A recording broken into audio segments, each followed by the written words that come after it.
በስመ አብ ወወልድ ወመንፈስ ቅዱስ አሐዱ አምላክ አሜን። ድርሳነ መድኃኔ ዓለም የማክሰኞ። አንድ አምላክ በሚሆን በአብ በወልድ በመንፈስ ቅዱስ ስም አምነን የመድኃኒታችንን የሞቱን የሕማሙን ነገር እንፈጽም ዘንድ እንመለስ። ያችን ዕለት ሌሊቱንም ሁሉ ሲደበድቡት በጥፊ ሲመቱት አነጋ። ከዚህ በኋላ በሚሞትበት ገንዘብ የሐሰት ምስክሮችን በእርሱ ላይ ያቆሙበት። እርሱ ራሱ በዳዊት አንደበት የአመፅ ምስክሮች በእኔ ላይ ተነሱብኝ ብሎ እንደተናገረ፣ ዳግመኛም የአመፃ ራስ የምትሆን ሐሰትን የሚናገሩ በእኔ ላይ ቆሙ አለ። በነጋ ጊዜ ወደ ሹሙ ወደ ጲላጦስ ፊት አቀረቡት፣ በፍርድ አደባባይም አቆሙት። እርሱም መረመረው፣ በላዩም በደል አላገኘበትም። በብዙ ነገር እሺ በጄ ባሰኙት ጊዜ በመግረፊያ ይገርፉት ዘንድ አዘዘ። እሱ ራሱ መድኃኒታችን በነቢዩ በኢሳይያስ አንደበት እኔ አልክድም አልከራከረምም፣ ጀርባዬን ለግርፋት ፊቴን ለጥፊ ሰጠው፣ ከርኩስም ምራቅ ፊቴን አልመለስኩም ያለውን ይፈጽም ዘንድ። ይሁዳም አይሁድ በእግዚአብሔር ልጅ ላይ ይህን ሁሉ በደል እንደፈጸሙበት ባየ ጊዜ ታላቅ ፍርሃት ፈራ፣ ድንጋጤ የሚያዘው። ወደ ሊቀ ካህናቱ ሂዶ ጻድቅ ሰው ስላስገደልኩ ንጹሕ ደም ስላፈሰስኩ ተጸጽቻለሁ አለ። ሁሉም ካንተ ጋር ምን አለን? ትናንትና አንተ በ30 ብር ለእኛ እንደሸጥክልን እወቅ አሉት። ይህን በተናገረው ጊዜ ያንን የያዘውን ብር በምኩራብ አፈሰሰ። ሂዶም ገመድ አንስቶ ታንቆ ሞተ። የሙዳየ ምጽዋትን ገንዘብ የሰረክ ይሁዳ አንተ ስስታም ነህ። እናትህን ያገባ አንተ ርኩስ ነህ። መምህርህን የሸጥከው አንተ ርጉም ነህ።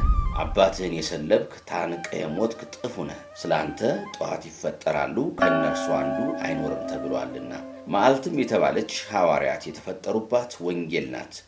ከእነርሱ አንዱ አይኖርም ያለው ቃየልንና ኤሳውን የተከተላቸው ይሁዳ ነው። ቃየል አቤልን ለመግደል፣ ኤሳውም ያዕቆብን ለመግደል ጨካኝ እንደሆነ ይሁዳም ክርስቶስን ለመግደል ጨካኝ ነው። ቃየል የወንድሙን ሚስት ቀማኛ እንደሆነ፣ ኤሳውም የወንድሙን ማዕድ ቀማኛ እንደሆነ፣ ይሁዳም የአመፅን ብር ቀማኛ ነውና ኤሳውን አልነቅፈውም የሚሉም አሉ። ኢዮብና ሐዋርያው ማትያስ ከእርሱ ተገኝተዋልና። እኛ ግን እግዚአብሔር ማንን ይወዳል ማንን ይጠላል እንላለን። ለርብቃ ያዕቆብን ወደድኩ ኤሳውን ጠላው ብሏታልና። ከእርሱ ስለሚወጡ ጻድቃን ልጆቹ እንደሆነ እውነት ነው። ናኮር የወለደው ጣዖት የሚያመልክ ታራ አብርሃምን ወለደው። ይስሐቅም ኃጢአተኛ ኤሳውን ወለደው። ያዕቆብም ጣዖት አምላክ የሆነ አሞጽ፣ ፋሬስ፣ ይሁዳ ከእርሱ የተወለዱ ዳንን ወለደው። እርሱም የእግዚአብሔር ፋሲካውን ያደረገ ኢዮስያስን ወለደው። ከሃዲ ሃርማኖስ ፊቅጦርንና ዮሐንስን ወለዳቸው። ጣዖት አምላክ የሚሆን የጠራቢ አባትንም ወለደው። የአድማስ ድንጋይ የተባለ ዮሴፍም አባቱ ከሃዲ ነው። ብዙ ጻድቃን ከብዙ ኃጥአን እንደወጡ እንደዚሁም ሁሉ ብዙ ኃጥአንም ከብዙ ጻድቃን ቤት ወጡ። ስለዚህ ነገር ምን አለበት? እግዚአብሔር የወደደውን ይሰራልና። የመድኃኔ ዓለም ይቅርታው ቸርነቱ የመብዓ ጽዮን ልመናው ለዘላለም ከሁላችን ጋር ይሁን አሜን። በወንጌል እንደተነገረ የመድኃኒታችን የመከራውን ነገር ወደ መናገር እንመለስ። ጲላጦስም የዚህ ሰው በደሉ ምንድን ነው? በእርሱ ላይ በሚሞትበት ገንዘብ በደል አላገኘሁበትም አላቸው። የካህናት አለቆችም ቃላቸው በረታ፣ ስቀለው፣ ይሞት ዘንድ ይገባዋል፣ ራሱን የእግዚአብሔር ልጅ አድርጓልና። ይህን በተናገሩት ጊዜ ጲላጦስ ተቀብሎ በፊታቸው እጁን ታጥቦ ከዚህ ጻድቅ ሰው ደም ንጹሕ ነኝ፣ እናንተ ተቀብላችሁ እንደ ሕጋችሁ ፍረዱበት አላቸው። የአይሁድ ሕዝቦች ሁሉ ደሙ በእኛ ላይ በልጆቻችንም ላይ ይሁን እያሉ ጮኹ። ከዚህ በኋላ መድኃኒታችንን ተቀብለው የሾህ አክሊል በራሱ ላይ ደፉበት። ልብሱንም ገፈው ቀይ ግምጃ ለበሱት። 400 ጭፍሮች ልብሱን ለመቶ ከአራት አድርገው ተካፈሉት። ከዚህ በኋላ ኑ ዕጣ እንጣጣል፣ ለደረሰው ይድረሰው ተባባሉ። ልብሶችን ለራሳቸው ተካፈሉ።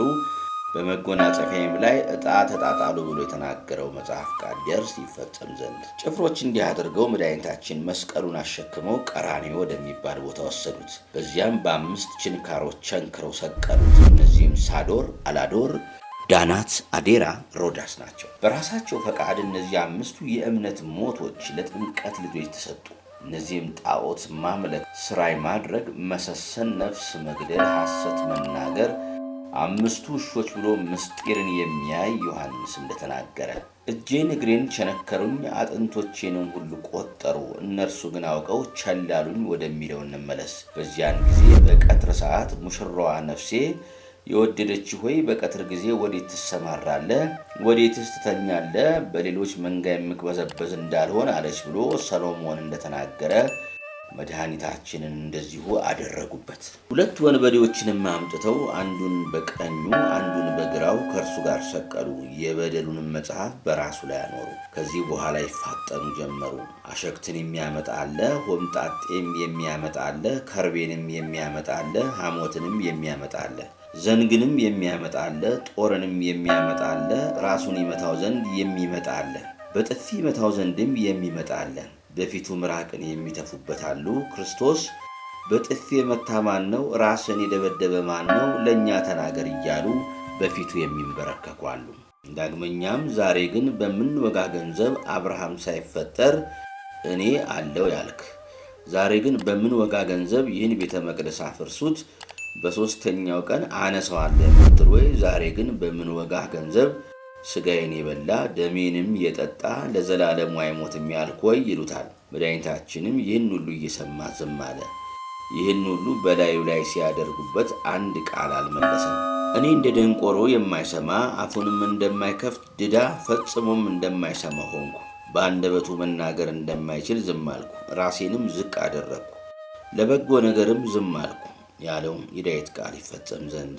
ስለዚህ ነገር ኢሳይያስ እርሱስ በመከራው አፉን አልከፈተም፣ እንደ በግም ሊታረድ መጣ፣ በግ በሚሸልተው ፊት እንደማይናገር በመከራውም ምንም አልተናገረም አለ። ይህ በግ የሄኖክ ራእይ ነው። ይህ በግ የነቢዩ የዳንኤል ትንቢት ነው።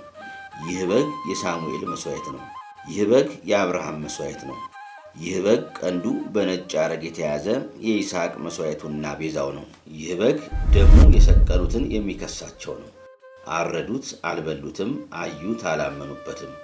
የወለደችው ማርያምም በመስቀሉ አንጻር ቆማ ትጮኻለች። በምድር ላይ አባት የሌለህ ልጄ ልጄ፣ የታሰርክ የተቸነከርክ ልጄ ልጄ ልጄ፣ የማንን ገንዘብ ቀማ? ልጄ የማንን ሹመት ቀማ? አሸናፊ ልጄ ማን ያዘ? ልጄ ኃጢአትህ በደልህ ምንድን ነው? ጉተናህ የተደመደመ ልጄ የሸዋ አክሊል አቀዳጁህን? የቂፋዝ ወርቅ ራስህ በበትር ይደበደባልን? አበባ የመሰሉት ፊቶችህ ጥፊውን ቻሉትን? የለሰለሱ መዳፎችህ የብረቱን ችንካር ታገሱትን? እንደ ባሪያ በጀርባ ግርፋቱን በእግሮችም ችንካሮችን ቻልክን? ልጄ ልጄ አንተ የሞትን መስቀል ተሸከምክ። ሆዴ ተቃጠለች፣ አንጀቴም እንደ እሳት ነደደ። ልጄ ነገርከኝ፣ በኩሬ መለስክልኝ፣ የማኅፀኔ ፍሬ ተናገርከኝ። አንተን ካላዳንኩ የግብፅን አገሮች ለምን ሄድኩ? አንተን ካላዳንኩ በደብረ ቁስቋም ውስጥስ ለምን አደርኩ? እያለች ታለቅሳለች። እመቤታችንን በተናገረች ጊዜ የልቅሶዋ ጩኸት በሰማይ ተሰማ። የልቅሶዋም ጩኸት እስከ ዓለም ዳርቻ ደረሰ። ያን ጊዜ ሰማይ ተነዋወጠ፣ ምድርም ተንቀጠቀጠች፣ ከዋክብትም ወደቁ። የፀሐይ ብርሃን ጨለመ፣ ጨረቃ ደም ሆነ። ከቀትር እስከ 9 ሰዓት ዓለም ጨለማ ሆነ። ስለዚህም እጅ ሁሉ ይደክማል፣ ነፍስ ሁሉ ትደነግጣለች፣ ሊቃውንት ሁሉ ይታወካሉ። እንደምትወልድ ሴትም ሕማም ይይዛቸዋል። በቀኝና በግራዋ መቅሰፍትንና መዓትን የተመላች ሆና ዓለምን ታጠፋ ዘንድ ኃጥአንንም ትፈጽማቸው ዘንድ እነሆ ምሕረትን የተመላች የእግዚአብሔር ቀን ትመጣለች። እንግዲህ ወዲህ ከዋክብት አይበሩም፣ ዓለምም አያይም፣ ፀሐይም ወጥታ ትጠፋለች፣ ጨረቃ አይበራም ብሎ ኢሳይያስ የተናገረው እነሆ ደረሰ፣ ተፈጸመ። እንደዚሁም ሁሉ ኢዩኤልም እነሆ ክፋታቸው በዛ፣ ደረሰ፣ በጦር አንደበትም ተቃጠሉ። ፀሐይም ጨረቃም ይጨልማሉ፣ ከዋክብትም ብርሃናቸው ይጠፋል። እግዚአብሔርም በጽዮን ይጮኻል፣ ከኢየሩሳሌምም ቃሉን ይሰጣል፣ ሰማይና ምድር ይነዋወጣሉ ብሎ የተናገረው ደረሰ። አይሁድም የዚህን የቃል ምልክት እያዩ ልቡናቸውን ወደ ሃይማኖት ሊመልሱ አልወደዱም። በግብፅ ምድር አባቶቻቸውን ያስተማረ የፈርዖንን ልብ ያጸና የግብረ አባታቸው ዲያብሎስ አድሮባቸዋልና ወገኖቻቸውን እስኪያጡ ድረስ በእነርሱ ላይ የወረደ 10ሩን መቅሰፍት እያየ እርሱ አልተመለሰምና ስሙ ፊልስጣ የተባለ የጠላትን ፍለጋ የተከተሉ አይሁድ ናቸው። የመድኃኔ ዓለም ይቅርታው ቸርነቱ ለአገልጋዮቹ የነፍስና የሥጋ መድኃኒት ይሁናቸው ለዓለመ ዓለም አሜን።